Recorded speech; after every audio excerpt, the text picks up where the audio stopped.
Hey, Steve McGill here. Hurdles First Magazine and hurdlesfirst.com. Um, about a year ago, maybe, somebody commented on one of my videos that they wanted me to do a video about elite hurdlers and how elite hurdlers need to adapt and get get right with the spacing and everything. And I'm just now getting around to doing that video, so I apologize for taking so long to get around to it. But let me go ahead and talk. The thing about uh, the thing about elite hurlers versus beginning hurlers or even advanced hurlers is that as you get faster and as you get stronger, the space between the hurdles continues to decrease and decrease and decrease and decrease and decrease. So you're always dealing with a lack of space. So when I tell my beginning hurlers they want to run like a sprinter, they actually can. Hands high, knees high, cover ground, and get your three steps that way. But with elite hurdlers, if they run with their hands high and knees high, they're going to smash into the very first hurdle, if not the second. Uh, so they have to learn how to adapt their speed. So, assumedly, elite hurdlers, as they're becoming elite, are getting faster and getting stronger, spending more time in the weight room, have more explosive power. So for sprinters, all those things are great. As you get stronger, as you get more explosive power, as you cover more ground per stride, your times are going down. For a hurdler, that constantly is throwing you off your rhythm. The faster you get and the stronger you get, it's keep throwing your rhythm off every time. So you gotta drill your way through those issues. Um, so I always tell people like the obvious that when you're talking about the 100-meter hurdles or 110-meter hurdles, indoor 60 meters, 55 meters, what have you, everybody's taking more or less the same amount of strides. Eight to the first, three between, and then the run-in. Some people take seven to the first, so that's one less stride. Whereas in sprinting, you might have somebody who takes 44 strides, somebody takes 48 strides, someone, so it could be a wide range of amount of strides people take depending on their height and their inseam. But in hurdles, everybody's taking the same amount of strides. So we're talking about stride frequency and stride length being the two things that make you faster. In hurdles, as you get more and more elite, stride frequency becomes more and more and more important because you really can't increase your stride length. Okay, you have to actually decrease your stride length. So the question then becomes, how do you increase your stride frequency? It's two ways. One is drills, and one is drills to perfect the what I call the art of tap dancing. You can't really sprint, so you got to kind of tap dance between hurdles. And the other is to keep improving your technique because technique allows you space. All right. So one of the drills I use is called the lane line drill. It's a drill I kind of just made up one day because I didn't have any hurdles with me, and the school that I was working out at had the hurdles in the shed. So I told my kid, why don't we just use these lane lines as hurdles? And so the idea is you use the lane line as hurdles, and you try to fit your three steps in between each lane line as you're going horizontally across the track, as opposed to upward down the track. Forward down the track. So the lane line drill teaches you to tap dance, teaches you to keep your hands low and keep your hands quick. Okay, and usually whatever the hands do, the feet will follow. And so the first kid I worked with this on was a kid named Brandon Johnson, who's a sophomore at University of Cincinnati right now.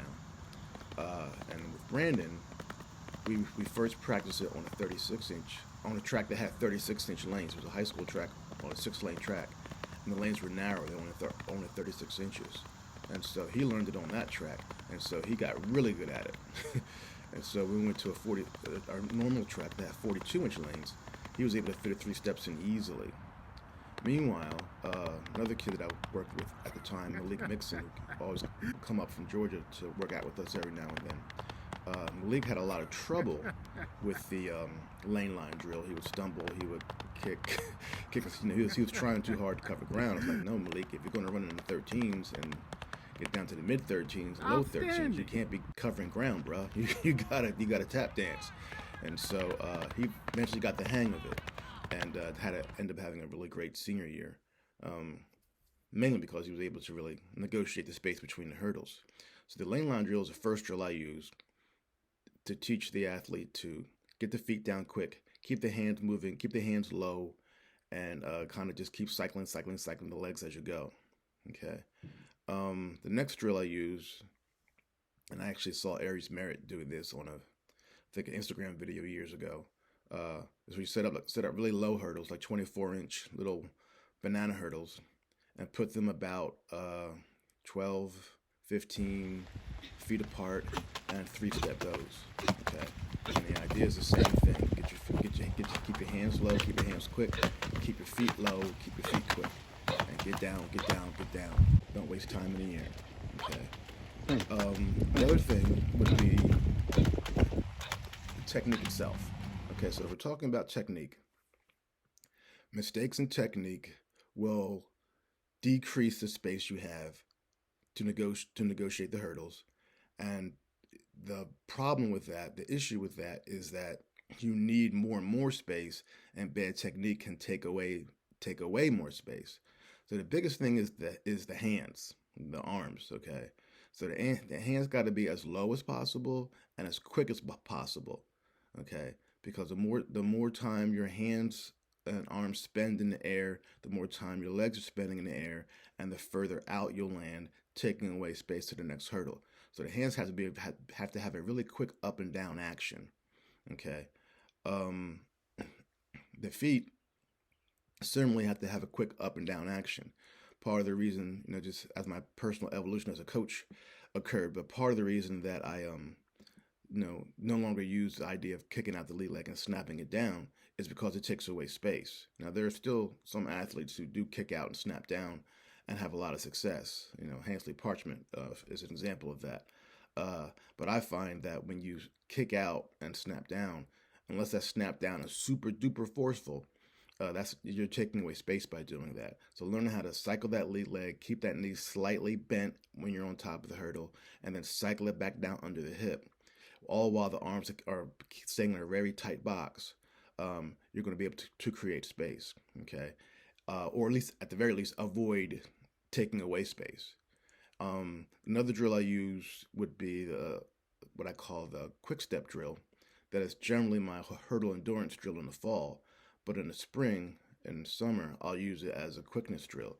You set up the hurdles at about 22 feet apart for females, about 25 feet apart for males, and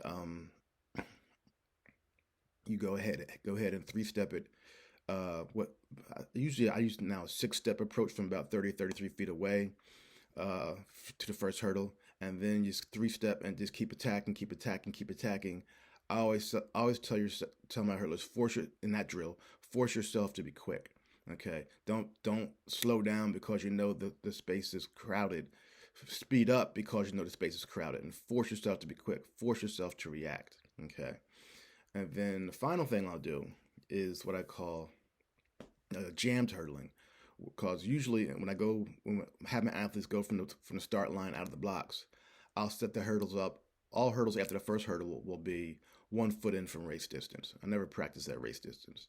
But in the jam hurdling, I'll move them 2 feet in or even 3 feet in from race distance. Or I might graduate it, so to speak. So the second hurdle will be 1 foot in, third hurdle, fourth hurdle, 2 feet in, fifth hurdle, 3 feet in.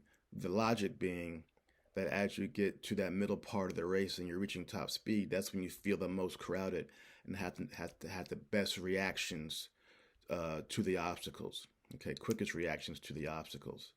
Okay, but generally speaking, 2 feet in or 3 feet in, if I'm keeping it consistent, we'll go over 6 hurdles, all moved in 2 feet or 3 feet, really teaches you how to tap dance.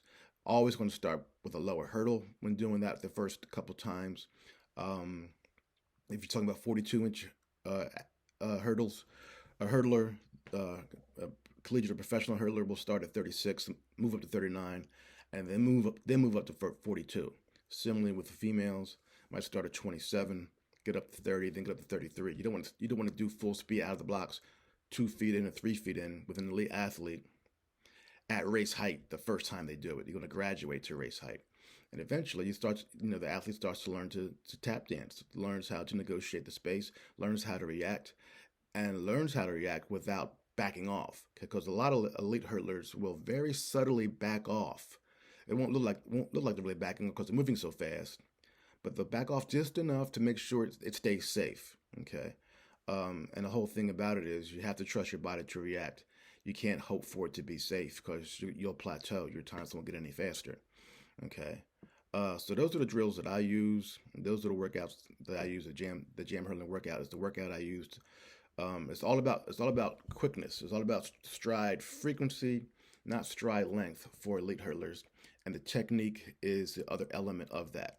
Okay, the technique over the hurdles and the rhythm between the hurdles become one entity. They're not separate entities.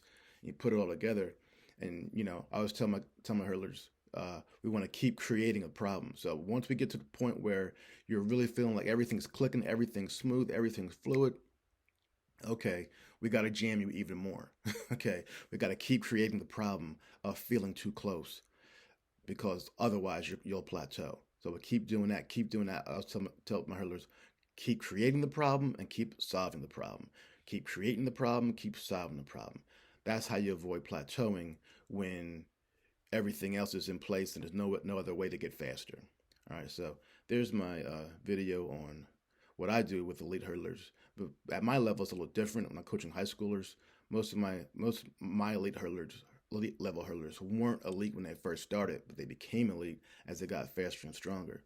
So if you're coaching college or professional hurdlers, it's a little different because they're coming to you already with that kind of speed, and so the technique element becomes that much more important because they might have some habits they never addressed, going back to youth days and high school days, that now have to be addressed if they're going to be able to really tap dance between the hurdles the way that they need to. All right, then that's all I got for today, and thank you all for watching.